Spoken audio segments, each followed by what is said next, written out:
Buenos días a todos los oyentes de Radio María. Continuamos nuestro programa dedicado a San Juan de Ávila, doctor de la Iglesia Universal, desde esta basílica de Montilla que custodia sus restos. Si la semana pasada terminábamos con el capítulo 4, los que el maestro dedica al lenguaje del mundo, que se hace presente ante nosotros bajo la capa de honra, y como recordamos nos hacía ver lo engañoso que era y que por tanto no debíamos escucharlo, seguiremos a partir de este programa en adelante, tratando del siguiente lenguaje que llena igualmente de confusión y tiniebla nuestra alma, que es el lenguaje de la carne.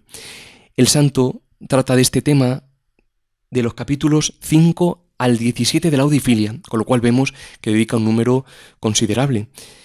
Comenzaremos en esta mañana por los capítulos 5 y 6, donde el maestro presenta la virtud de la castidad como el dominio de sí en el campo de las inclinaciones de la carne. Veremos también el engaño que se esconde tras los falsos deleites que atentan contra esta virtud angelical. Haremos con el santo posteriormente un sencillo análisis de las causas de las tentaciones contra esta virtud y nos dará por último algunos remedios que puedan ser útiles para permanecer en la unión con Dios o, como dirá el santo, para poder aposentar a Cristo en nuestra alma. Pues comienza así el capítulo 5 del Audifilia. La carne habla regalos y deleites, unas veces claramente y otras debajo de título de necesidad. Y la guerra contra esta enemiga, allende de ser muy enojosa, es más peligrosa, porque combate con deleites, que son armas más fuertes que otras, lo cual parece en que muchos han sido del deleite vencidos, que no lo fueron por dineros, ni honras, ni recios tormentos.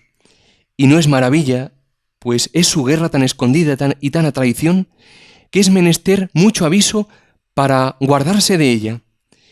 ¿Quién creerá que debajo de blandos deleites viene escondida la muerte y muerte eterna, siendo la muerte lo más amargo que hay y los deleites el mismo sabor? Copa de oro y ponzoña de dentro es el falso deleite, con el cual son embriagados los hombres que no miran sino la apariencia de fuera. San Juan de Ávila trata de este tema partiendo de la realidad de nuestra carne, que por la concupiscencia, es decir, esta tendencia al pecado, que no es pecado, pero que procede del pecado y a él conduce, que se nos ha quedado ad agonen, es decir, para la lucha, para el merecimiento, después de lavados del pecado original por el bautismo, nos inclina ciertamente a los deleites, y no hay que asombrarse de sentirlos. Pero son tentaciones fuertes, peligrosas, dice el santo, porque atacan bajo capa de deleites. Y es precisamente esto, dice el maestro, lo que induce al engaño. Y pone el ejemplo de una copa de oro. Cualquiera que la viera pensaría que trae un delicioso licor. Pero sin embargo, tiene ponzoña, es decir, veneno. Pues así ocurre con estas tentaciones. Se presentan bajo capa de apetencia, como un rico manjar en apariencia de suculentos alimentos, pero que en comiéndolos están envenenados y nos causan la muerte. Más adelante dirá San Juan de Ávila que estas tentaciones son como el beso de Judas, que con falsa paz entregó a la muerte a su querido maestro. Es por ello que sigue diciendo en este capítulo 5, y así es que, embebiendo del deleite del pecado mortal, muere Cristo en el alma, y él muerto, el alma muere, porque la vida de ella viene de él. Lo que está en juego, hermanos, es la vida de Cristo en nuestra alma, y por tanto nuestra vida, porque está vivo quien recibe la vida de Cristo, y muerto está, aunque vive en el cuerpo, quien ha dejado que por el pecado mortal muera Cristo en su alma. Es el amor, por tanto, lo que mueve a guardar la castidad, el amor a Cristo, que como es fuerte el amor como la muerte, está dispuesto a todo con tal de estar con su amado. Y esto lo vemos a día de hoy. Muchos son los que dejan su casa, sus tierras, su familia, para irse tras la enamorada o el enamorado a países lejanos. Y no les importa. Se van tras ellos y en tierras lejanas se instalan y allí hacen sus vidas. ¿Y nosotros? ¿Qué estamos dispuestos a sacrificar por, como dice el maestro, aposentar en Cristo nuestra alma? El motor, hermanos, es sin duda el amor. Pero miremos en positivo también esta virtud. Miremos su hermosura. Se dice que es virtud angelical porque nos hace semejantes a los ángeles. También, por supuesto, en el matrimonio, que como afirma San Pablo, es símbolo de la unión entre Cristo y su Iglesia, estando los esposos llamados a amarse, a respetarse y a santificarse mutuamente, quedando así sus corazones indisolublemente unidos y, por tanto, siendo inviolable la fidelidad del uno al otro. Es también una virtud austera, que no se consigue sino disciplinando el cuerpo con sus sentidos, por medio de algo que por desgracia no está de moda, pero que forma parte intrínseca del amor, que es la mortificación. Es una virtud delicada, a la que ofenden las más ligeras faltas voluntarias, y por lo mismo, como afirma el maestro, difícil, porque no se puede guardar sino luchando con valor y constancia contra las distintas olas de pasiones que se despiertan en nuestra alma. Sigue diciendo San Juan de Ávila en este capítulo: y por esta y otras causas que hay, dijo San Agustín que la pelea de la carne era continua y la victoria dificultosa, y quien quisiere salir vencedor, de muchas y muy fuertes armas le conviene ir armado, porque la preciosa joya de la castidad no se da a todos, mas a los que con muchos sudores de importunas oraciones y de santos trabajos la alcanzan de nuestro Señor. El Maestro quiere llevarnos nuevamente a la realidad. Lo primero en nuestro camino a la santidad, como el santo indica en otros escritos, es el conocimiento propio, es decir, conocer la realidad de lo que somos. Es por ello que es importante tener en cuenta que la pelea de la carne es continua. San Bernardo dirá: quiero que sepáis que nadie puede vivir sin tentación. Se va una, esperad otra con seguridad. ¿Qué digo con seguridad? Mejor diría con temor. Pedid veros libres de ella, mas no os prometo completo reposo y libertad perfecta en este cuerpo. Y por ello se requiere un combate continuo, es decir, una pelea continua, como dice el santo citando a San Agustín. Dios no quiere como tal la tentación, por supuesto, jamás se deben pedir tentaciones, pero Dios se sirve de ellas para alcanzar un bien mayor. Pues como dice el mismo San Bernardo, nadie es legítimamente coronado sin haber combatido, y para combatir es forzoso tener enemigos. Por el contrario, cuanto más actos de resistencia, más coronas. Y la victoria, dice el maestro Ávila, es dificultosa, como antes apuntábamos, pues es necesaria la lucha y la constancia. Por ello conviene ir provisto de las armas más apropiadas para luchar con tal enemigo. Mirad, es como si uno va a la selva amazónica y lleva simplemente una pulserita antimosquitos, sin vacunas ni nada, pues al final te picarán todos los bichos y enfermarás. Es necesario ir con un repelente potente, bien cubierto y por supuesto vacunado. O como si uno va todo el día al sol del desierto y lleva solo un vasito de agua, pues con eso no tienes ni para empezar. Al final sentirás sed y si no encuentras agua te morirás.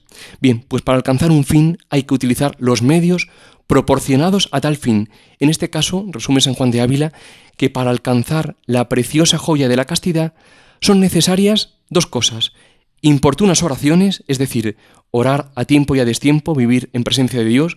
Es por ello que el santo dice en el Sermón 11 que quien no sabe orar no sabrá ser casto.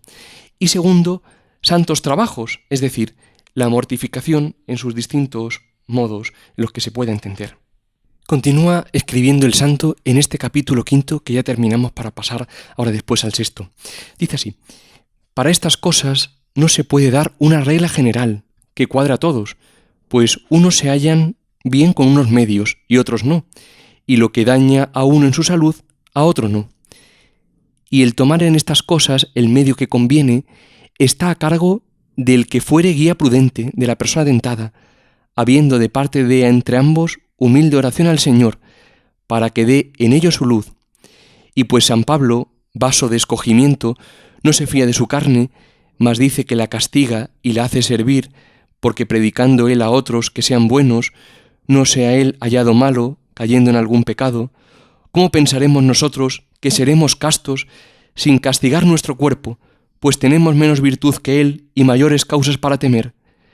Muy mal se guarda la humildad entre honras, y templanza entre abundancia, y castidad entre regalos.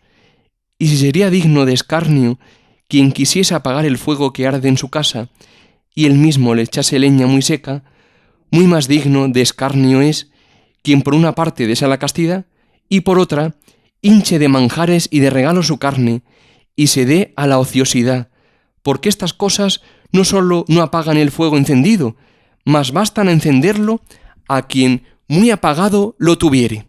Por un lado, hace el maestro aquí hincapié en que no existe una regla general para alcanzar esta virtud angelical, del mismo modo que cada enfermo requiere ser atendido de modo individualizado, mirando qué medicinas le son más propias según su condición o enfermedades concomitantes. Del mismo modo, es muy necesario para las almas que quieran alcanzar la virtud tratar con sencillez su problemática con el confesor o director espiritual, pidiendo a ambos humilde oración para que el Señor dé luz. Esto es muy importante. Mirar, a algunos les será muy necesario mortificarse un poquito, aunque sea, que a veces le tenemos tanta alergia a la mortificación que con razón no se alcanza esta virtud ni otras. Y a otros, por el contrario, según su naturaleza y disposición o adelantamiento espiritual, les será necesario confiar en Dios y no alborotarse por los distintos vientos con los que son sacudidos. Pero dice el santo que, ciertamente, a todos es necesaria la mortificación, pues si el mismo San Pablo quebrantaba su voluntad, que esto es mortificarse, ¿cómo podremos pensar nosotros que seremos castos sin ello? Es decir, si de hecho tenemos menos virtud que él y no estamos dispuestos ni siquiera a quebrantar un poquito nuestra voluntad. Mira, Juan Casiano, patriarca de la vida monástica, nacido a mediados del siglo IV, dirá que no puede uno refrenar estos apetitos de la carne si no es acostumbrándose a mortificar y quebrantar su voluntad en todas las cosas. Por ello no podemos pensar que alcanzaremos esta virtud si todo lo consentimos, si creemos que podemos verlo todo, que oírlo todo, en definitiva, que podemos con todo, es decir, que somos casi dioses. San Gregorio dirá que no conviene mirar lo que no es lícito desear, dice, porque os llevarán las cosas tras de sí. Si las miráis, arrebatarán vuestro corazón, y cuando menos lo penséis, os hallaréis preso y cautivo. Es esto a lo que se refiere el maestro, que no se puede echar leña seca al fuego pensando que no se va a encender más, sería algo completamente irracional. Pues del mismo modo, no se puede permitir uno todo y pensar encima que todo irá bien y será encima un santo. Si todo lo ve, si todo se lo permite y si no se priva de nada o no quebranta al menos en algo su voluntad por amor a nuestro Señor. Y pasamos ahora al capítulo 6 de la Audifilia, donde San Juan de Ávila hace un sencillo análisis de las raíces de las tentaciones contra esta virtud y da el remedio apropiado. Pues como decíamos antes, no basta un remedio general. Comienza así el maestro. Debemos mucho advertir que el remedio que habemos dicho de afligir la carne suele ser provechoso cuando la tentación nace de la misma carne, como suele acaecer a los mozos y a los que tienen buena salud y regalada su carne, y entonces aprovecha poner el remedio en ella, pues está en ella la raíz de la enfermedad. Mas otras veces viene esta tentación de parte del demonio, y verse ha de ser así, en que más combate con pensamientos y feas imaginaciones del alma que con feos sentimientos del cuerpo, o si los hay, no es porque la tentación comience en ellos, mas comenzando por pensamientos, resulta el sentimiento en la carne, y tienen también otra señal, que es venir importunamente, y cuando el hombre menos querría, y menos ocasión hay para ello, y ni acatan reverencia a tiempos de oración, ni de misa, ni de lugares santos, en los cuales un hombre, por malo que sea, suele tener acatamiento y abstenerse de pensar estas cosas. Y algunas veces son tantos y tales estos pensamientos que el hombre nunca oyó, ni supo, ni imaginó tales cosas como se le ofrecen. Y en la fuerza con que vienen, y cosas que oye interiormente, siente el hombre que no nacen de él, sino que otro las dice y las hace. Pues cuando estas y otras señales semejables hubiere, tened por cierto que es persecución del demonio en la carne, y que no nace de ella, aunque se padece en ella, la cual guerra es más peligrosa que la pasada, por querernos muy mal quien la hace, y por ser enemigo tan infatigable para guerrear, velando y durmiendo, y en todo tiempo y lugar. Hace aquí San Juan de Ávila una distinción fundamental en cuanto a la raíz de estas tentaciones. Por un lado, las que tienen su origen en la concupiscencia de la carne, y por otro, las que tienen su raíz en el mismo demonio, según lo cual precisarán un remedio u otro. Generalmente, en las personas más jóvenes, que gozan de buena salud y que no se privan de poco o nada, que todo se lo permiten, es decir, que en poco o nada quebrantan su voluntad, la raíz está en la misma concupiscencia de la carne y por tanto el remedio está en ella, es decir, en la mortificación, como más adelante se dirá. Ante esto, el demonio simplemente se cruza de brazos, contemplándolo realizar la obra que él quisiera hacer.